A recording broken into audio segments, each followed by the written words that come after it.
Well, good evening, everyone. We are so happy you could join us as we hit the ground running here at home at Salve with our Pell Center Fall Lecture Series.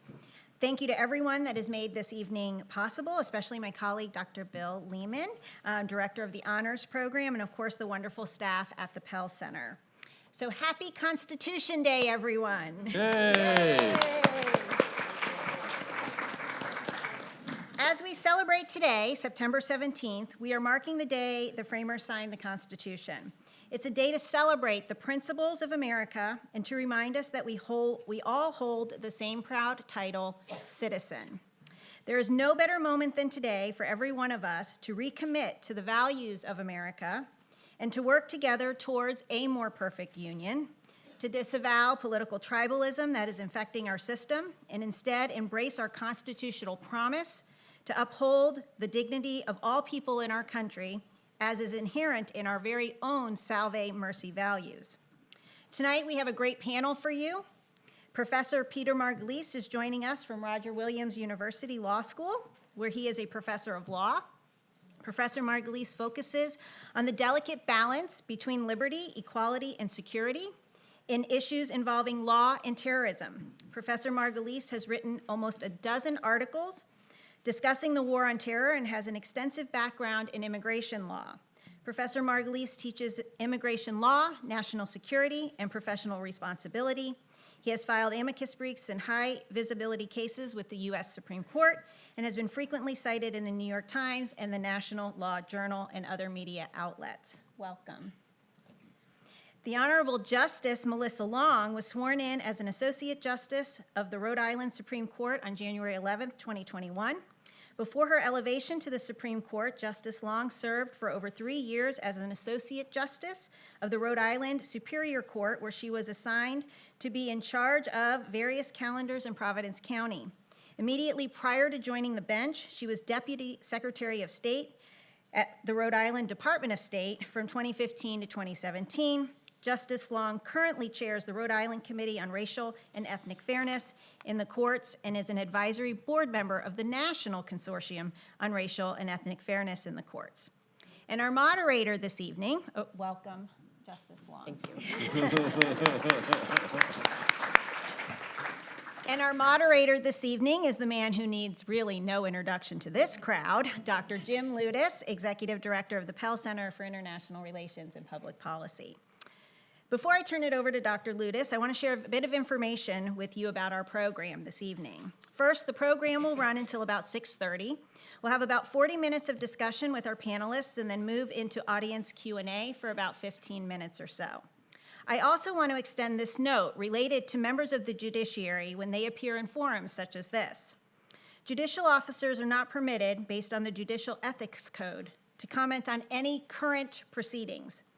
Additionally, a judicial officer cannot provide legal advice and may not be able to respond to a question if it is political in nature or if it would impact the outcome of a case. Questions about the history of the legal system, the functions of courts, and the personal professional development are all suitable questions. Thus, I ask you to carefully consider your questions and be respectful of our guests when you are asking them. Again, thanks for joining us this evening, and I'll turn it over to you, Dr. Ludis. Thank you so much, Mary. And thank you, Mary Anderson, Brodsky Chair here at Salve, for your leadership, along with Bill Lehman of the Pell Honors Program, for making tonight possible. Hello! It's great to see everybody. Thrilled to have you all here. Just sort of curious if the earlier start time for some of the regulars is a good thing or a bad thing? Good thing? Yeah, that's unanimous. Okay. All right. Teresa, you know what we got to do then. All right. So we've got two tremendous guests that we're going to have a great conversation with. And we talked a little bit about some topics before we got started. I want to start sort of with the Constitution 101. I mentioned to you that earlier today I interviewed another Seahawk, former Salve alum, General Stanley McChrystal, former U.S. Army commander, ISAF commander in Afghanistan, who in his new book on character says that he's worried that most Americans don't understand the Constitution, what it is, and what it says. So I'm going to begin with you, Justice Long. what is the Constitution in its most basic terms, and what does it do for us as Americans? Thank you so much for the question. Thank you for having me here this evening. I really appreciate the opportunity to be available to chat with you about the Constitution. I think it's fabulous. I have to tell you that I have this memory, and I'm so grateful for seeing the students here especially.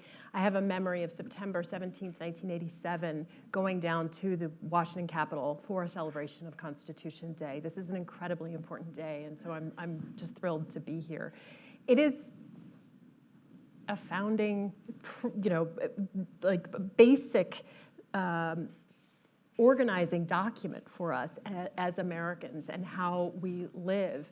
It, of course, was the founding fathers who went to Philadelphia on a hot summer in 1787 and hammered away at what might work better because the Articles of Confederation simply were not getting it done. Of course, we all know that Rhode Island declined to attend, and we did in 1790. Just down the road in Newport did actually ratify the document. Apparently they had to send a couple of people on a walk to make sure that they got the vote going. I think it was something like 34-32. It was pretty close, but we adopted this document, and it provides structure for our government, and the deal that was struck because of the concern about the powers of a strong central government. There was a deal struck about making sure that there was a Bill of Rights that would articulate the enumerated rights and provisions for individuals. And within that document, and we'll get into it, I'm sure, tonight, but all kinds of ways that we could think about how to share the responsibilities for governing. We, the people, could share the responsibilities for governing. So, Professor Margulies, when we think about the founders and what they were trying to do, how much of it is a direct reaction to the Articles of Confederation? How much of it is a reaction to the experience of British monarchical rule? How much of it is the legacy of the American colonial experiment with self-rule, which has had 150, 200 years of experience by the time the Constitution's adopted? Well, I think a big part of it was that we wanted to get away from the British example. The colonists had very negative experiences with Britain, including, for example, the use of general warrants that would allow police to search your home indiscriminately. And everyone understood that we didn't want our police and our federal security forces to be able to do that. In the Bill of Rights, that took the form of the Fourth Amendment, which bars unreasonable searches and seizures. So that's one example of how we learned from our negative experiences with Great Britain. Is there we're all aware that this was an outgrowth of an environment framed by the Enlightenment. How much of it is aspirational and not just reactive to those negative examples in the recent past? Well, part of it is that you're absolutely right. We conceive ourselves as being a new thing in the world, a new order seclorum, right? And what that meant is that we felt we were doing something no one had quite done before, which is a government by and for the people, right? Britain had some of the norms of democracy going back to the Magna Carta in 1215. But of course, Britain was and is a monarchy, while the United States has never been a monarchy, right? It's a constitutional republic. And that was a very meaningful distinction for the framers, even though some of them kind of liked what Britain had to offer. There's a famous conversation at dinner somewhere around 1793 between Thomas Jefferson and Alexander Hamilton, where Jefferson asked Hamilton, well, who's the person in history you most admire? And Hamilton said, it's Julius Caesar, right, who's one of the most prominent foes of the Republic, right, of all time, who was in fact assassinated because of that. And Jefferson was profoundly alarmed by Hamilton's praise of Caesar. Now, Hamilton may have meant this as a joke. He was a little bit of a comedian, but it made a huge impression on Jefferson. And that actually helped kind of feed into our politics from that day till this. Jefferson styled himself then as a fan of limited government. So did James Madison, Jefferson's closest ally, even though Madison had, with Hamilton and John Jay, written the Federalist Papers, which were the sort of the advertisement, if you will, for a strong central government. Right? So the framers were really ambivalent about this. Later, Jefferson, when he was president, despite all his claim that he wanted a limited government, made sure that we consummated the Louisiana Purchase, which was pretty much the biggest land transaction in human history up to that point. Right? And Jefferson did it even though he felt maybe it's not constitutional, but it's just the right thing to do for me as the faithful servant of the American people. And so right there and then Jefferson's saying we need to have more power, if necessary, to serve the people's needs. Yeah, I'm going to resist the temptation to sing from Hamilton. But this tension between a strong central government and limited government has been one of the central disputes in American governance ever since. Is there historically speaking, is there a trend or a through line that helps explain that tension, but also gives us some idea about how can it be navigated in a way that doesn't lead to, the 19th century example of a civil war? Yeah, I mean, when you say that there is this trend, it's sort of amazing when you go back and you look at the tension between the Federalists and the Anti-Federalists. And here in Rhode Island, we had it somewhat, I think, on a smaller scale between the rural country party and the law and order party of the establishment. We're getting ahead, of course, if we go to the Dorr Rebellion. But I do think that goes to the point that there has been this waxing and waning of the questions of how much is right, both at the national level and I think to a certain degree sometimes at the state level. I think that that tension and that constant tension is actually part of who we are as Americans. This idea, when you think about how they were struggling in that summer of 1787 and how they struggled with the Federalist Papers and the Anti-Federalists trying to make the argument that we didn't need a strong central government, this tension was going on through 1790 when Rhode Island finally signed off and then beyond. And I think that we saw also, we know through our history that then we had the second founding of America with the Reconstruction documents, of Reconstruction amendments. Again, a tension between whether the states were going to be able to exercise their power in ways that seemed contrary to the document, maybe contrary to the document as had been laid out in 1787, maybe not. Frederick Douglass had some really interesting thoughts about that. There was lots of questions about whether the Constitution was a pro-slavery document or an anti-slavery document. So I think these questions have been repeating throughout time. And so we are in a moment where, again, we are talking about this, but I think when we look back and we see the tension and the tension in this debate about how much power is the right amount, how much is too little, is actually one that we've had throughout history. As a high school student, as a middle school student, one of the lessons that I learned about the genius of the American experiment was that there was a self-regulation built into the structures in the Constitution that would achieve what we call checks and balances. Mm-hmm.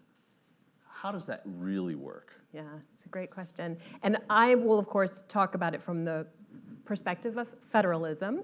I'm sure that Professor Margulies might want to talk about sort of the separation of powers at the federal level, but I am, if not an expert, I'm very familiar with the concept of state government as a state Supreme Court justice. The idea of federalism, the word doesn't appear in our Constitution, but it was very much built into the structure of how they set out the articles, the 6 articles of the Constitution, and one was what were powers that were being carved out of the states, and we see that again going back to the dysfunction of the Articles of Confederation, where you had different new states issuing currency and trying to navigate and come up with trade deals and negotiate different ways of interacting with other foreign governments. And when the Founding Fathers came together in Philadelphia, they said, all right, Article 1, Section 10. Let's say what they can and can't do. And part of the concern of the idea of having a Bill of Rights, making sure that this idea of we're carving out powers that exist already in the states for the central government to allow them to exercise the rights of international negotiations around trade and currency, but we're going to retain some powers to the states. And of course, there is a supremacy clause that requires the states to acknowledge that the United States Constitution is the supreme law of the land, but that we continue to have our own state constitutions and our own state laws, and we know now, certainly over the course of time from the Supreme Court, that the way that we look at the supremacy clause is, and the Constitution is, that it sets a floor, it sets a minimum of standards, and that we and states can go beyond that. And I think, again, the beauty of this document over time is looking at the ways in which the states can and should go beyond what the federal Constitution allows for. That is built in, and those questions continue to be debated today. And Peter, it's the same question, but from the checks and balances perspective? So it's very important to realize that the framers actually worried greatly that the president would be too weak, right? The Federalist Papers have many references to Congress being all-powerful and overwhelming the president. And so that was the concern about the nature of the document. Since then, of course, the president has become more and more powerful. That reflects really more practice over time rather than what was actually in the document. But it's become very important. But it's also important to realize that there are checks and balances in that process. So very early on in our history, under Chief Justice John Marshall, the Supreme Court created the institution of judicial review, which means the Supreme Court can strike down laws that violate the Constitution. That is not in the Constitution. It's not expressly in the language of the Constitution. But Marshall, following Hamilton's lead in Federalist 78, said that has to be there, right? The Constitution does create a Supreme Court. What is the Supreme Court supposed to do? It has to have the power to declare unconstitutional laws that violate the Constitution. And otherwise, we have a government that's just going to run with the passing political winds. There isn't going to be opportunity for a sober second thought, which Hamilton said is very, very important. That's the whole point of having judges, is they give you the opportunity to take that longer-term perspective. And so a good example of that much more recently is the Supreme Court in the Boumediene v. Bush case from 2008 said that detainees in Guantanamo had a right to habeas corpus, the right to say to a judge, get me out of here, right? The government is confining me unjustly. I should be released, right? So that's a very, very important thing. The government has to obey the Constitution, the right to be released. The habeas corpus is part of the original Constitution. It's in Article 1, Section 9, because it comes down from the Magna Carta in 1215. That's part of the rights that we all assume that they were guaranteed.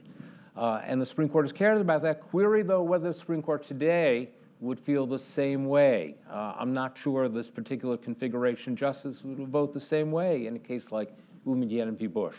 And so that tells you that the watchfulness that we expect of the courts is also something we have to expect of ourselves, right? Because at the end of the day, it's not the court's constitution or the government's constitution, it's our constitution. Can I just jump on really quickly something that he said when he talks about judicial review? In a Rhode Island audience, I love to give this tidbit. Some of you may know. In Marbury versus Madison, which is the seminal case that Chief Justice Marshall talks about, he cites to a number of cases from throughout the states, including Trevitt versus Whedon, which was argued just down the road here in Newport. And it was a way in which I think, again, we see federalism has always been a part of the building of America, that the Supreme Court at various times has looked to the states and what are the arguments that are being made in state courts, what's some of the legislation that's coming out of state courts, that dialogue has been a part of our ongoing conversation throughout. And so I love the idea of Marbury versus Madison, judicial review, Newport, Trevitt versus Whedon. It's in there. We have a place. We might have been late, again, ratifying, but we're very integrally part of this country. Well, so, you know, there are, I sometimes feel when I'm talking about these issues with my students, I almost feel like there are terms and terminology that it's easy to take for granted, but I don't know that everybody necessarily has a real grasp of. So you mentioned federalism. We've talked about that a little bit. Do you want to sketch just sort of a definition of what federalism is? And then, Professor Margulies, I'm going to ask you the same question about the difference between a democracy and a republic. So I would say the short, quick answer on what federalism is, it's about shared power between the national government and the state governments. And when I talked about the 10th Amendment in the Bill of Rights, this concern about this central government having too much power, one of the ways in which the founders compromised was by saying, we'll have a 10th Amendment which says the powers not delegated to the United States by the Constitution, nor prohibited by it to the states, are reserved to the states respectively or to the people, as Professor Margulies said. And so this idea of going to Philadelphia, carving out these ways of keeping this central government from being too strong, the states were part of that, and the states were viewing themselves, I think, in a shorthand way, giving up some of their own power. Trevitt versus Whedon was about printing money. And so saying, we're not going to allow the states to do some things. We're going to give up that power to this central government, let the states continue to have all the powers that are residual, and ultimately, the people have all the powers that are residual.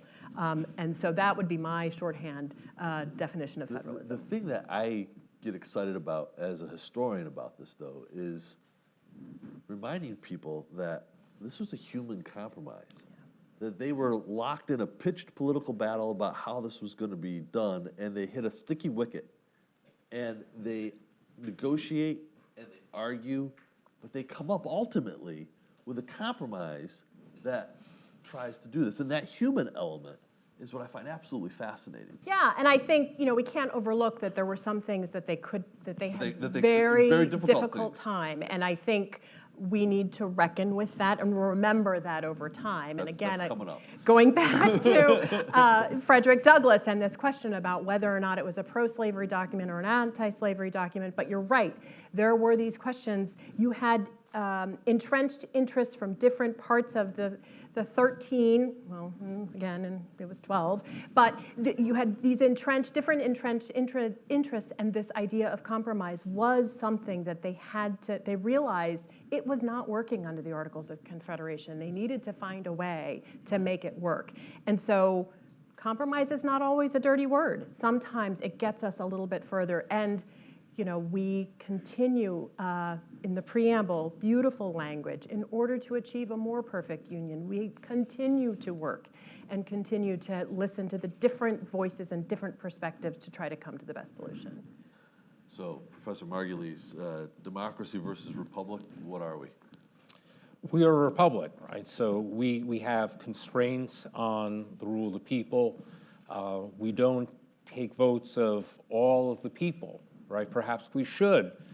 So, for example, as everyone here knows, we have an electoral college, right, that funnels the votes for president through this rather odd institution that can sometimes lead to someone who gets fewer votes than that person's opponent becoming president of the United States. And in fact, we've seen that in 2 recent elections. That suggests, frankly, the electoral college is not working as it should. Right?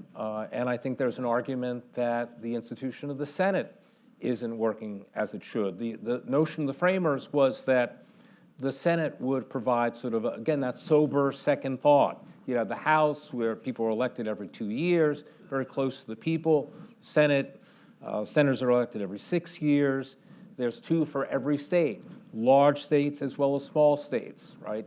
New York, and Massachusetts, Virginia, and then Rhode Island, right? But you could say the Senate, too, is not working all that well nowadays.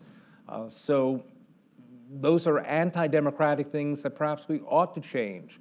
On the other hand, we do have the institution of judicial review. We have a very robust role for courts. That, I think, is a very positive thing. But courts have to do their job, right? If they don't do that, if they are too modest in their aspirations, then you get close to the president basically being able to say what the law is, right? President Nixon was famous for, at one point after he had to resign in disgrace, for saying, if the president says it, then it's not illegal, right? I think we all agree that's a very dangerous perspective. Query whether, and any president, right, is tempted to say that probably at some point, sitting around the Oval Office, gee, if I could just say something and then everyone would just agree and that would be it. But if the president actually believes that and it doesn't get enough pushback from other branches of government, for example, because too many people in the president's own party are also representatives in Congress, then that becomes a danger for our republic. It gets closer to the evils of democracy that can be driven by demagogues, right? That's what the framers didn't want, but query whether or not that's a danger that is increasing in today's America. Justice Long, I thank you for that. Justice Long, I'm going to ask this question. It's kind of meta. What gives the Constitution its power? Oh, I think our belief in it. I believe that. I mean, I think, and I say that, and I have a very personal story about why the Constitution matters and how it protects us. I was born a little more than 3 years after the case Loving versus Virginia was decided, June 12, 1967. My parents had married December 18th, 1966. My father grew up in south central Virginia, a black man. My mother grew up in northeastern Pennsylvania, a white woman. They met because they both joined the Army after high school and fell in love in San Antonio, Texas, decided that they wanted to get married and have a family, and came back to the East Coast, could not marry in the Commonwealth of Virginia because there was an act to protect racial integrity, I think, or purity, or some such language, the purpose of which was to prevent the creation of a mongrel breed of citizen. The United States Supreme Court took that case. Mildred and Richard Loving had married in the 1950s, and they had left Virginia. They had gone to Washington, D.C. to marry. And when they had their children, they wanted to go home to Caroline County, Virginia, where their families were. They had 3 children. Mildred Loving wanted her family around her. I have 3 kids. It's helpful to have people around to help you. They went back. They were arrested and told they were found guilty for having left the Commonwealth of Virginia and getting married to get around this Racial Integrity Act, and were told they were sentenced, but the judge said that he would suspend the sentence if they moved away for 25 years and did not come back. Mildred Loving wrote to Robert F. Kennedy, the Attorney General of the United States, and said, I want to go home and live with my family. And he appointed 2 lawyers from Alexandria, Virginia, Bernie Cohen and Phil Hirschkopf, who took the case all the way to the United States Supreme Court and argued that it violated the 14th Amendment, equal protection and due process clauses. And 9 justices unanimously decided that it was on these anti-miscegenation statutes were unconstitutional, and so Virginia and 15 other states, their anti-miscegenation statutes were struck down. And what that meant as a practical matter was that my parents could raise me and my 3 siblings without fear of arrest. The Constitution, thank you, the Constitution matters. And I believe in it, and I think we all need to believe in it, and we need to recognize that it's our power as people that makes it work. You know, that's an incredibly powerful story, and I thank you for sharing it. At the center of that case, there was a citizen who demanded that their rights be heard. Absolutely right. Professor Margulies, what is the role of the citizen in this Constitution, in this system of government? Well, our Constitution, our government is built on participation by everyone, and frankly, that includes not just citizens, but non-citizens who are here as well. Foreign nationals who are here. That might be foreign students who are here on student visas or happen to be lawful permanent residents. Those folks also have a right to speak, to be heard under the First Amendment, right? And what they say is important not just because of their right to speak, but because we can learn from that communication, right?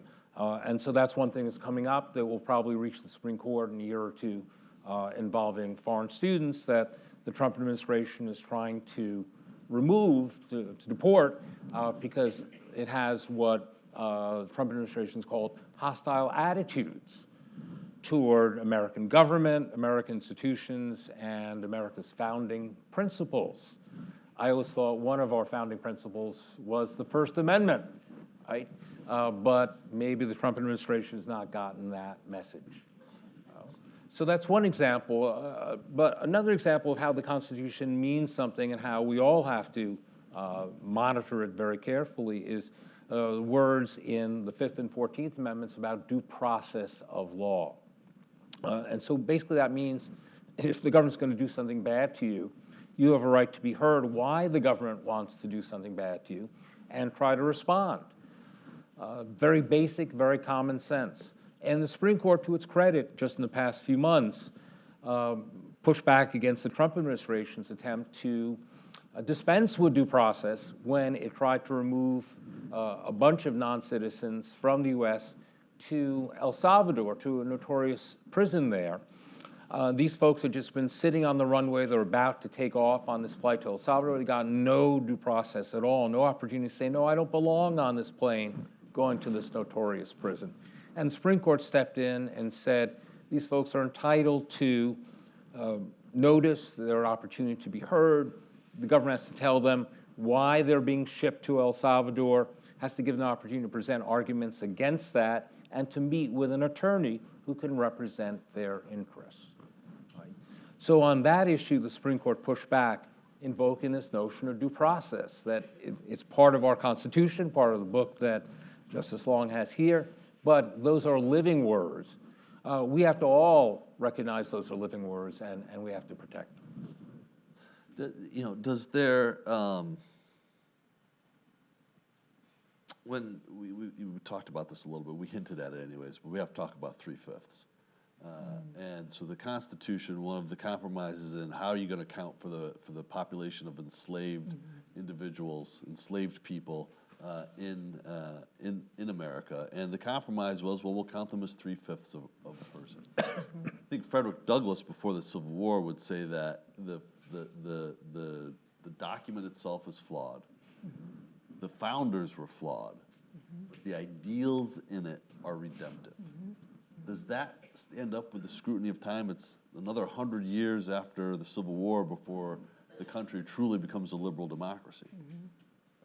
So I think it's interesting because when you read Douglass, I think he had his own transformation, and he is sort of amazing. I mean, part of it is just his story. He grew up a slave on the eastern shore of Maryland, self-taught, you know, escapes up to southeastern New England, New Bedford, and not far from here, and is able to go travel overseas and speak with folks in England and in Scotland about his views about the United States Constitution.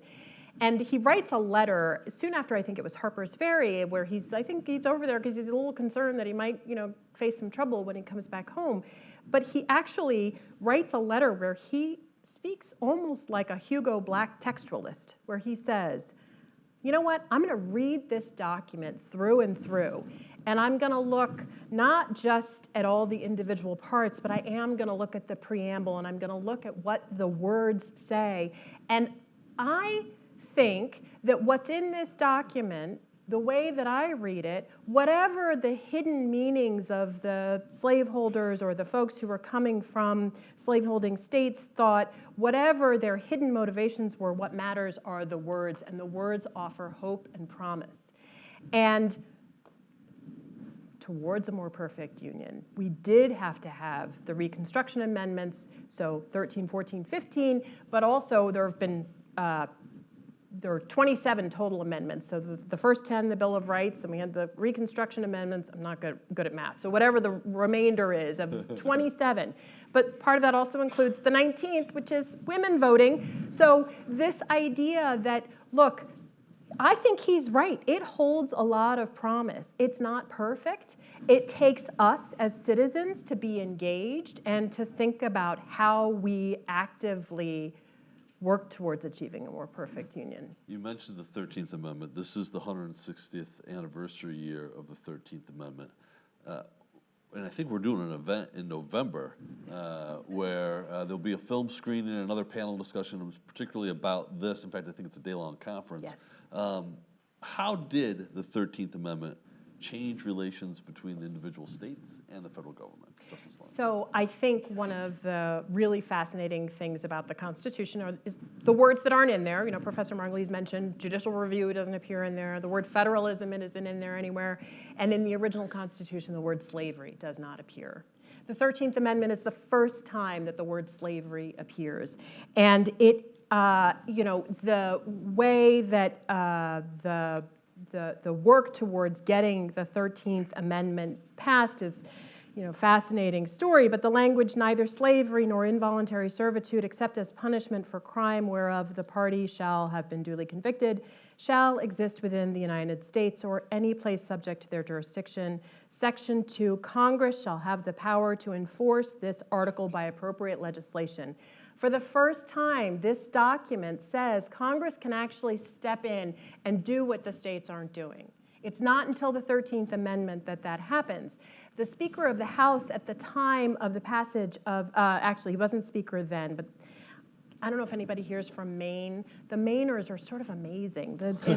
James G. Blaine was a representative from Maine, and he said, by this amendment, the relation between the national and state governments respecting the question of human liberty was radically changed. Freedom of the person became henceforth a matter of national concern. The Congress can do something about this, is what we said in the 13th Amendment. And I'm very proud to say that Rhode Island was the second state to ratify. It was passed on January 31st, 1865, and Rhode Island came in February 2nd, 1865, right behind Illinois, which I suppose is appropriate since Abraham Lincoln was the president. I could keep doing this all night, but I want to give the audience an opportunity to ask some questions. So if you've got a question, raise your hand. A microphone will, not so much magically, but it will come to you eventually. And we'd love to get some questions from the audience here as well. We've got a few down here. Microphones are coming. Was that particular language in the 13th Amendment about Congress's ability to intervene, is that about anticipating a claim that you could not deny a slave owner of their property? You know, you're the historian, so I think you might know a little. I actually don't know the answer to this question. Well, and it's, so in December 6th, 1865, Georgia ratified the 13th Amendment, and so December 6th is Abolition Day, 160th anniversary. We are going to have a day-long conference about it. Maybe we'll learn more about it. We're having some different scholars who are going to be right here talking about it, so I'm hoping we'll see some of you back. But I think the idea, as I understand it, was they didn't anticipate a 14th and a 15th Amendment. They thought that there was the 13th Amendment was going to get it done. Yeah. Didn't. But the idea was that this thing that we couldn't say earlier, we're going to say it now, we're going to say that Congress can do something about it. I also have to, because I don't want to forget, I want to give my plug. We actually have a state constitution too, and I also bring that little book too. So, so I know we've got two over here. Let's go with Kevin. Good evening. Two questions, actually. I'm going to cheat, Jim. So for Justice Long, you mentioned the power of the Constitution was that we believe in it. I wonder what your thoughts are on the fact that government officers take an oath to the Constitution instead of something else. And then for Professor Margulies, your thoughts on the use of military lethal force against Trente de Agua, and I probably mispronounced that. So, two questions. Thank you. I love the question about the oath, actually, because it's not just judges who take oaths and our elected officials who take oaths. One of my favorite tasks as a Supreme Court justice is swearing in new attorneys, and lawyers take an oath also to uphold the Constitution and laws of the United States and the Constitution and laws of the jurisdiction in which they're sworn in. And so for me, it's the great pleasure of saying, you are swearing to uphold, as an attorney, it's your obligation to uphold the laws and Constitution of the state of Rhode Island as well. I think what's so interesting about that question is I think at the time that they used that, and it's also in the Supremacy Clause that the judges have to recognize that this oath is to this document as well, I think that word actually meant something more powerful than I think we give it today. I think it's an incredibly powerful word. It's a solemn act. I tell young lawyers that they are taking an oath to be a superhero. You're promising to uphold these documents. And it could be, so, my parents met in the military. As I mentioned earlier to some of you, I was raised on military bases around the world. And for me, the understanding of duty and obligation and oaths, it was just part of what was in my DNA. But I'm not sure that actually there's that sense that with time, maybe we've gotten away from that. But it means something to say, I swear to do this. And so I love the question. I'm not sure if I answered it, but I think it's fabulous. And I take my oath very seriously. A couple of things about your excellent question on Tren de Aragua. So first thing, I mentioned earlier the folks who we tried to deport to El Salvador. Those were also sort of suspected Tren de Aragua members. It's not clear they were members of Tren de Aragua at all, this alleged criminal gang from Venezuela. And they were purportedly about to be sent there under the Alien Enemies Act, which is kind of an obscure act that was passed in 1798. It was highly unpopular from the start. It's actually one reason that John Adams lost the 1800 election and Thomas Jefferson became president. It was used in 1812 and in our two world wars, only 3 times, in other words.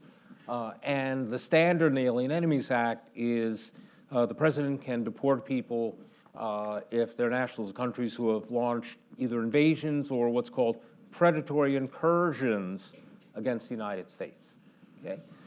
And courts have generally pushed back and said predatory incursion has to mean something other than being a member of some drug gang, right? There has to be some use of military force. And that's why the Supreme Court said in the ARP case that I mentioned earlier, you have to be able to give people the opportunity to show they're not part of Tren de Aragua, they're not part of any predatory incursion. Maybe they're criminals, maybe not. We treat criminals by putting them in jail. We don't treat criminals by killing them, okay, including on the high seas, right? And so one of the problems with President Trump's recent actions of taking out at least 2 boats with alleged members of Tren de Aragua is that, one, it's probably an excess use and abuse of presidential war powers, right? The president couldn't start a war with Venezuela. He would need Congress to resolve that we should be at war with Venezuela. You need Congress to buy in. That's part of the checks and balances of the Constitution. The president can't do that on the president's own, right? So that's one problem. The other problem is international law says if you're going to take people out in the high seas, they have to be members of another party, an opposing party in an armed conflict, in a war, right? If you're talking about peacetime, you can arrest people, you can put them on trial, you can't just summarily kill them. And so there are issues about international law and about war powers, maybe about due process as well. It's not clear due process applies to people on the high seas, but certainly that's part of our, I think, concern here is that there should be more consideration than just saying, oh, I think these folks are part of a gang, let's kill them. Got a question here. Yes. My question is about executive orders and their prolific use. And it seems to be more fashionable with the last 4 or 5 presidents now to just crank these things out, especially on Inauguration Day. Do you find that squares with, I think Justice Scalia said, with the 4 corners of the document, the Constitution, or do you think it's extra constitutionalism by the use by the president? So I think what turns on this is, you know, what do the executive orders say, right? So it's true there's been a proliferation of executive orders. The president's used them before, but frankly, I don't think they've used them in quite as ubiquitous a form as President Trump, who issued, as you said, like 20 or 30 executive orders within the first day or so of him becoming president in January of this year.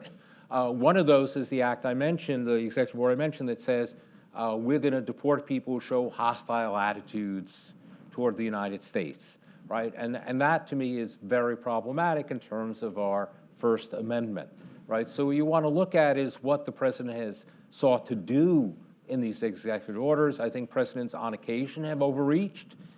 This president has, and the question is, will the courts call him on it? Yeah, any other? I know we've got one up here, but if there are any others, show me your hand and we'll get a microphone over to you in just a second. Sir. I got a question for the professor. So I know you were talking about undocumented immigrants and their deportation to El Salvador, right? That's correct? Right. So, because this is your area of expertise, right? Immigration. Does the Constitution apply to undocumented immigrants? And if so, how?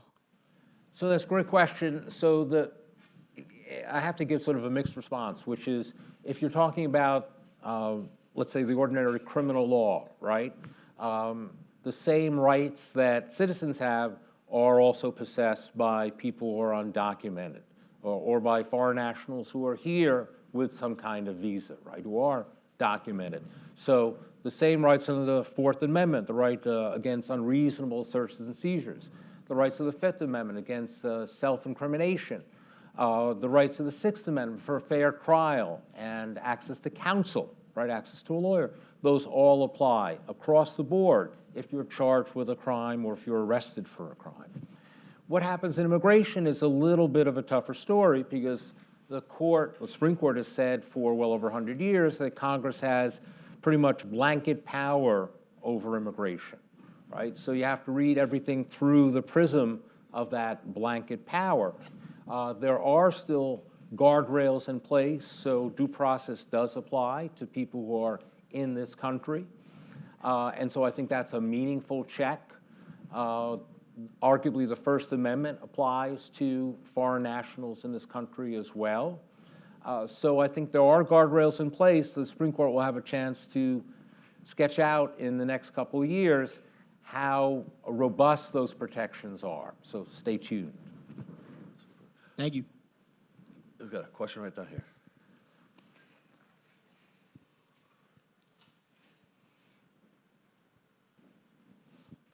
A question for the both of you.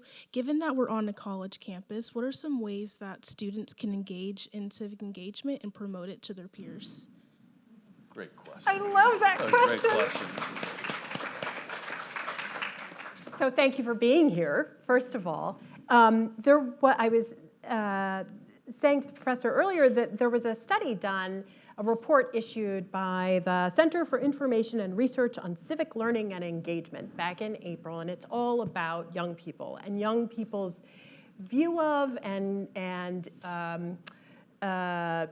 belief in democracy. And the bottom line was it's not great, right? There's a lot of, there are 3 different camps for your generation that it's maybe you don't believe in it so much. And the great thing about the report is that it had some recommendations, and one was, there were 4 recommendations, and one was to increase civic access and support and improve the culture that promotes engagement, civic engagement for young people. So it's almost like I set it up for you to just sit right here in the front and ask that question.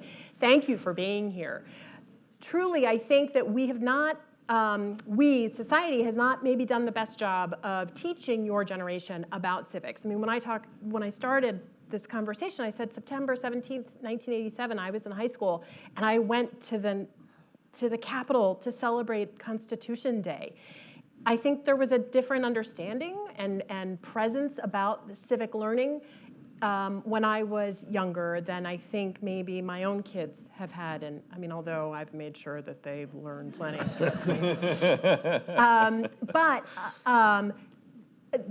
So I think we have not done a great job of teaching you all. And that's one of the reasons why I'm here. So thank you for inviting me. Thank you for being here. Thank you, all of you, for being here to engage.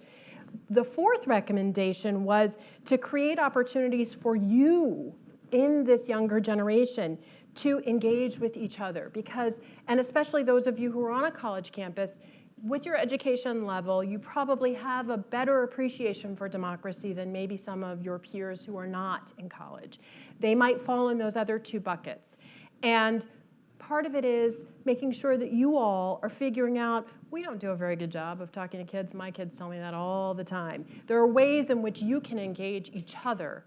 You're the experts at your generation, and if you believe in these documents, try to help maybe your peers understand why it matters, and then help us to understand how to make it matter, because it is important, it's powerful, it's they are incredible documents, and but we need people to know about them and understand them, so thank you. I'll just go with what Justice Long said. Yes. Yeah, Catherine Aldrich. Microphone's coming to you. And we'll note that there's a civic engagement fair here for Salve students on November 11th. And so stay tuned for details on that. Do you have any concern that the Constitution may end up going the way of the Articles of Confederation? You know, you talked about the role of the Senate and that really isn't happening. It's not a place of sober debate. With respect to the courts, the increasing politicization of the courts, all the actors aren't sort of doing what the founders envisioned, and I think what we as citizens took for granted for the last 200 plus years. You've got people in Congress now talking about a national divorce. Any thoughts on that? Well, if I can jump in, I'd say, you're here, it's we the people, you're doing your part, right? I think, your husband asked about my oath. I take my oath incredibly seriously, and one of the reasons why I'm here is because I believe in it so much, and I try to answer these and accept these invitations whenever I can, because it is that important to me. Remember, it's my personal story, Loving versus Virginia. It matters. And so I think we are in a moment, certainly, where perhaps it's not our high point, but I think we have actually seen this before, and it falls on the people. And that question about the Lovings, but also Fred Korematsu, also Rosa Parks, also Claudette Colvin, the young 15-year-old girl who actually was the predecessor to Rosa Parks. All of these ordinary Americans who said, I don't think that's right. I'm going to do something about this. I'm going to vote. I'm going to serve on a jury. When I get my jury summons, I'm going to participate in this American experiment. And so we're here. And I think we just need to, as I was saying a few minutes ago, make sure that we keep showing up. Yeah, I'll mention another example. I talked about the Supreme Court due process case on Tren de Aragua a couple of months ago. Another example is the birthright citizenship issue. That's the subject of an executive order from President Trump, saying we're not going to recognize birthright citizenship anymore. As you know, that's part of the 14th Amendment. It says anyone who is born in this country is subject to the jurisdiction of our laws. is a U.S. citizen. That means everyone apart from an invading army or a foreign diplomat is a U.S. citizen. I believe the Supreme Court will strike down the president's executive order. I think the vote will be 7-2, but I think it will be at least 5-4.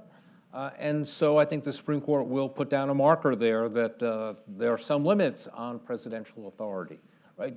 As Justice Long said, we have to watch that process all the time. That's part of being participants in the culture and politics and government of this country. And it's always been that way. Alexander Hamilton felt that the Constitution might not last, right? He said it's a good document. I worked on it, so did my friend James Madison, my sometime friend James Madison, but it may pass out in 10, 15 years. It just may not stand the test of time. Thankfully, Hamilton was wrong, but of course it took a lot of steps to get to this point. We had a civil war. We had constitutional crises. We may be in the middle of one now, but I do think we'll see our way through. We have got one more question, right? Two more questions. I'm feeling generous tonight. Two more questions, and then we're going to wrap it up.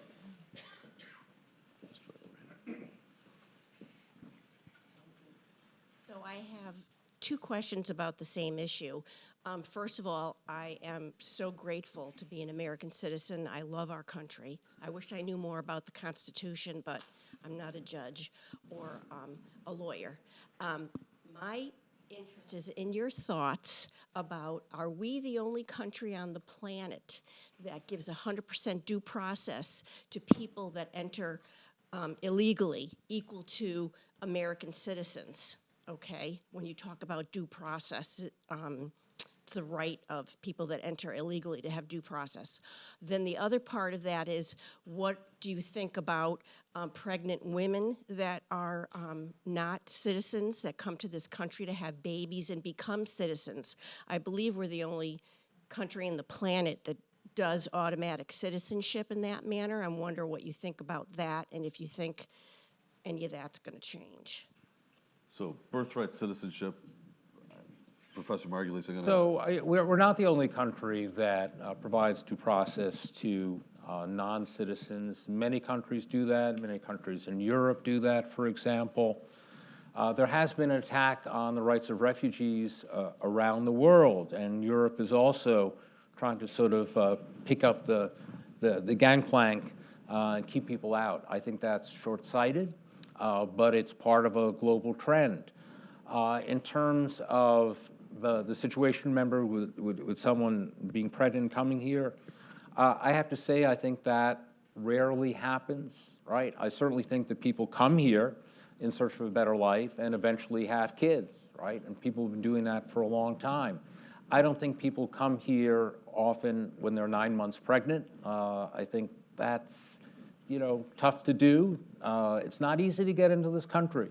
If you look at people who come here through Mexico, they often have to travel a couple hundred miles or more on foot through really difficult terrain, very dangerous areas. It's not that easy to do that.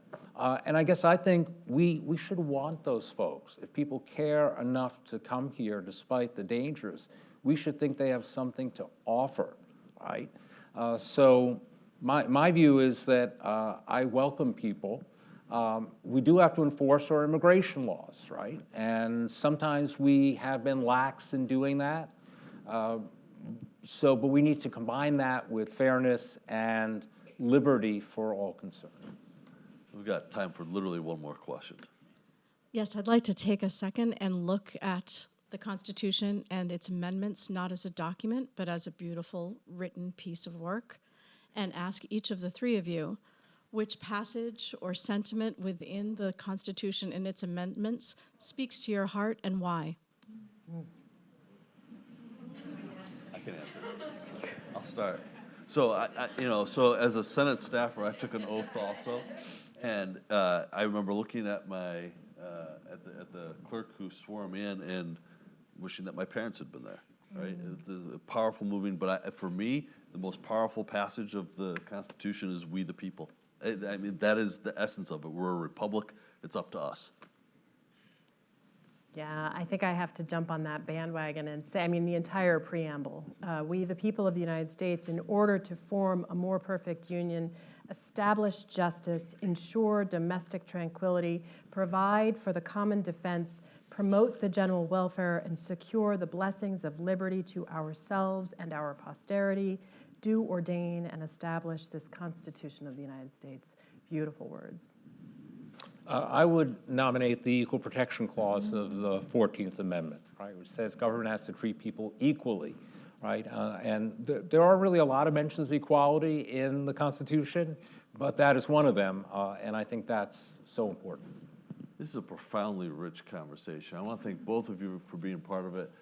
Justice Long, Professor Margulies, thank you so much. Thank you for being here. Thank you.